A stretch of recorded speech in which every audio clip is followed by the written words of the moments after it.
بسم اللہ الرحمن الرحیم، السلام علیکم ورحمۃ اللہ وبرکاتہ۔ عزیز طلبہ، میں امید کرتا ہوں کہ آپ سب بخیر و عافیت سے ہوں گے۔ تو آج ہم اپنے اگلے درس کی طرف بڑھتے ہیں، اگلے سبق کی طرف بڑھتے ہیں۔ اگلا ہمارا جو سبق ہے وہ ہے بر صغیر کے مسلمانوں کے معاشرتی و ثقافتی حالات، کہ بر صغیر کے جو مسلمان تھے ان کے معاشرتی جو حالات کیسے تھے اور ثقافتی و تہذیبی حالات ان کے کیسے تھے۔ تو صفحہ نمبر 6 پر یہ درس موجود ہے۔ اس میں سے کچھ اہم نکات ہیں جو درج کر دیے ہیں۔ سب سے پہلا نکتہ یہ اسلامی تہذیب کی پرورش جو ہندوستان میں ہوئی وہ کس انداز میں ہوئی، اسلام کے تحت کیسے ہوئی، اور اسلام میں جمہوریت کا کیا مقام ہے، اسلام جمہوریت کے حوالے سے کیا کہتا ہے۔ اسلام کے تحت مختلف نسلوں کی وحدت، کہ اسلام کو قبول کرنے کے بعد مختلف نسلوں سے تعلق رکھنے والے لوگوں کا اپنے آپس میں ایک دوسرے کے ساتھ کیا تعلق تھا اور کیسا برتاؤ تھا۔ اس کے بعد آخری جو نکتہ ہے وہ ہے قائد اعظم کی مضبوط قوت ارادی، کہ انہوں نے مضبوط قوت ارادی سے نہ صرف انگریز کا مقابلہ کیا بلکہ شیطر اور چالاک ہندو کا بھی مقابلہ کیا۔ تو یہ جو نکات ہیں یہ ہم اس درس میں پڑھیں گے۔ اب ہم اپنے درس کی طرف بڑھتے ہیں۔ برصغیر کے مسلمانوں کے معاشرتی اور ثقافتی حالات۔ نظریہ پاکستان ایک مخصوص طرز زندگی اور تہذیب و ثقافت کی دعویٰ دیتا ہے، کہ جو نظریہ پاکستان دراصل نظریہ اسلام ہے، وہ ہمیں اسلام کے مطابق زندگی گزارنے کی اور اسلامی تہذیب و تمدن کو، اسلامی تہذیب و ثقافت کو جو اسلامی تہذیب و ثقافت کو ماننے کی دعوت دیتا ہے۔ بلا شبہ برصغیر کی مسلم تہذیب و ثقافت پر اسلام نے گہرے اثرات چھوڑے ہیں۔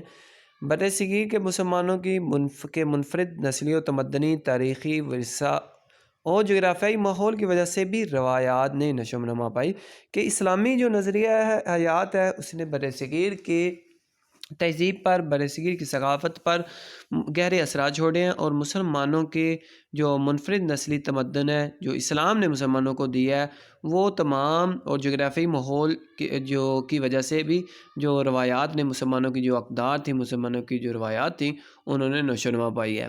ایسے تمام طریقے جو اسلامی تعلیمات کے خلاف نہیں تھے وہ یہاں کے مسلمانوں کا ثقافتی ورثہ تھے اور آج بھی ہیں، کہ وہ جو روایات جو اسلام کے خلاف نہیں تھیں تو اسلام نے ان کی تائید کی، اور مسلمانوں کی وہی جو ثقافتی ورثہ جو مسلمانوں کے موجود تھے اس دور میں بھی، پہلے بھی اور آج بھی، وہ اسی طرح قائم و دائم ہے۔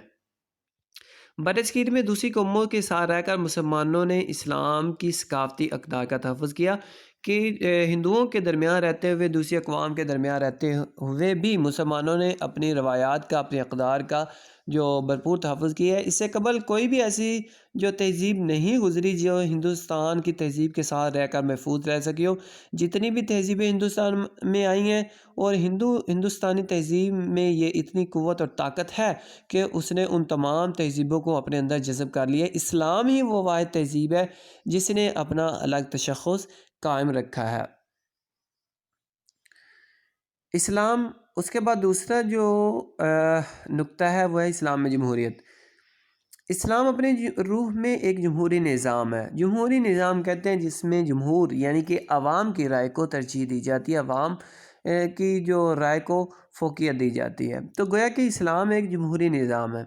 اس میں شورائی طریقے کو اہمیت حاصل ہے، اور اسلام میں قانون کی حاکمیت کو یقینی بنانا مقصد ہوتا ہے۔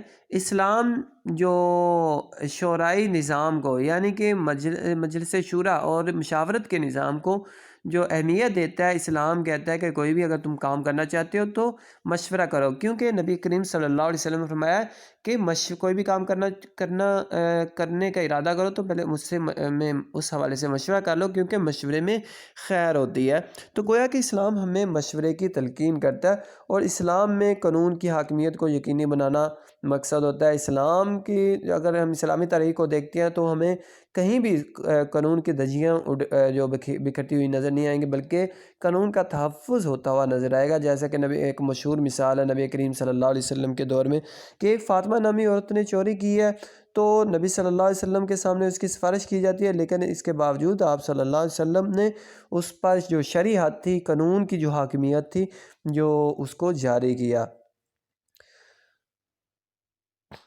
نظریہ پاکستان پر عمل کرنے سے ہی برصغیر کے مسلمانوں میں رواداری، انصاف اور جمہوریت کی جڑیں مضبوط ہوئیں۔ جو برصغیر کے مسلمان تھے، انہوں نے نظریہ پاکستان پر یعنی کہ نظریہ اسلام پر عمل کیا، تو جس کی بنا پر ان کے درمیان رواداری، انصاف اور جمہوریت جو تھا وہ بڑھتا اور پھلتا پھولتا رہا۔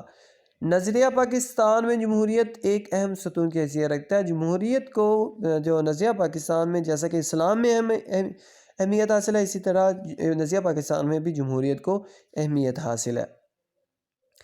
قومی تعمیر نو کا انحصار ملی جذبوں کی آبیاری، جمہوریت کی کامیابی اور اسلام سے وابستگی پر ہے۔ اگر ہم یہ چاہتے ہیں کہ جو ہماری قوم نئے سرے سے جو پروان چڑھے، نئے سرے سے جو بلندیوں کو چھوئے، تو اس کے لیے ہمیں بحیثیت مجموعی، بحیثیت قوم جو اپنے جذبوں کو ابھارنا ہوگا، جو بحیثیت قوم مل کر اپنے ملک کے لیے کام کرنا ہوگا اور جمہوریت کو کامیاب بنانا ہوگا، اور اسلام کے جو بنیادی اصول ہیں، اسلام کے جو بنیادی ضوابط و قواعد و ضوابط ہیں، ان سے ہماری گہری وابستگی جو ہونا لازمی ہے، اس صورت میں ہی ہم کامیابی حاصل کر سکتے ہیں۔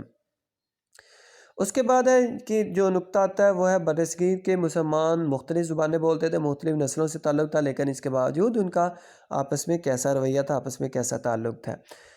برصغیر میں کئی زبانیں بولنے والے مسلمان رہتے تھے۔ ان کی ثقافتیں، روایتیں، نسلیں اور سماجی ماحول مختلف تھے، اور رنگوں میں بھی یکسانیت نہیں تھی۔ دین اسلام ہی وہ واحد طاقت تھی جو تمام مسلمانوں کو ایک قوم کے سانچے میں ڈالے ہوئے تھی، کہ مختلف جو نسلوں سے تعلق رکھنے کے باوجود اسلام نے تمام مسلمانوں کو جکڑا ہوا تھا، تمام مسلمانوں کو ایک ہی رسی میں باندھا ہوا تھا۔ اسلام کے روح سے مسلمان کا بھائی ہے، جیسے کہ نبی کریم صلی اللہ علیہ وسلم نے اور قرآن مجید میں بھی اللہ تعالیٰ نے ارشاد فرمایا المسلم اخو المسلم، کہ مسلمان کا بھائی ہے، اور جو نبی صلی اللہ علیہ وسلم نے بھی اور قرآن مجید میں بھی اللہ تعالیٰ نے مسلمان کو مسلمان کا بھائی قرار دیا۔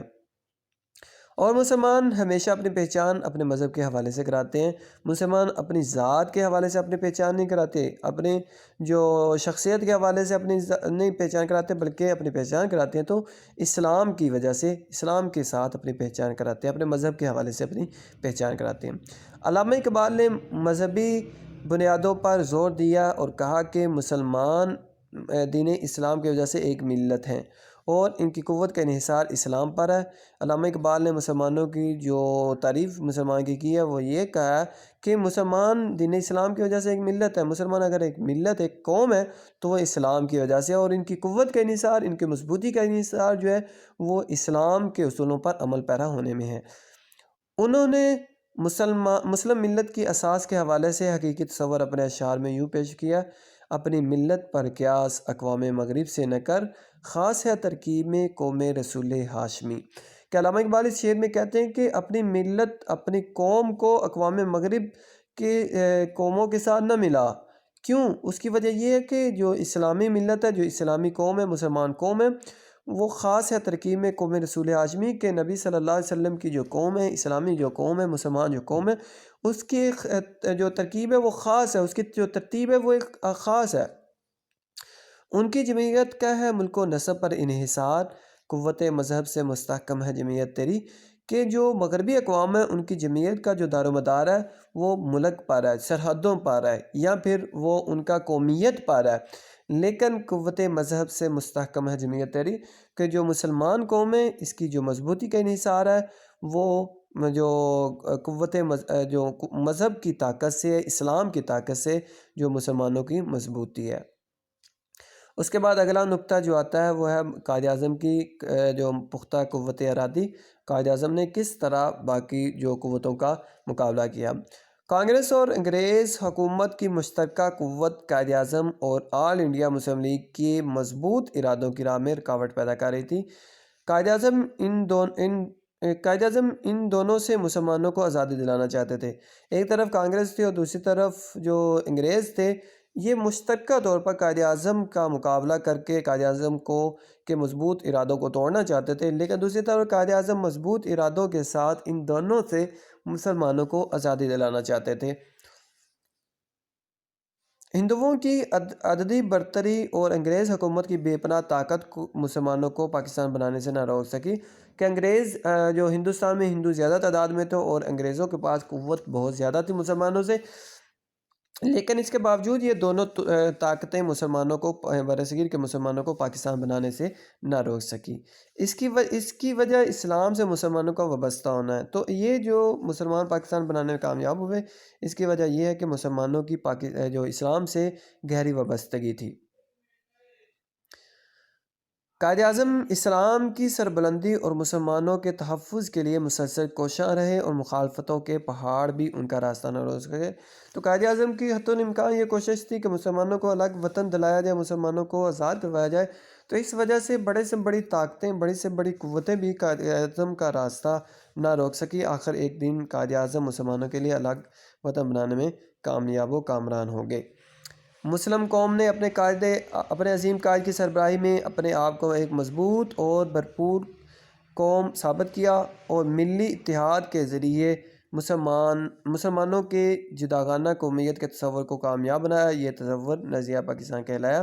تو مسلمان ملت نے، مسلمان قوم نے اپنے عظیم قائد کی رہنمائی میں جو اکٹھے ہو کر اتحاد کے ساتھ جو یہ ثابت کیا کہ جو اسلام ہی کی وجہ سے مسلمان ایک قوم ہے، اور اسلام جو مسلمان ایک جداگانہ قوم ہے، اور مسلمانوں نے اپنے لیے ایک الگ جو وطن حاصل کیا تھا، اس کی بنیاد نظریہ اسلام تھا، اور یہ تمام باتیں جو تھیں یہ مسلمانوں نے ثابت کی تھی۔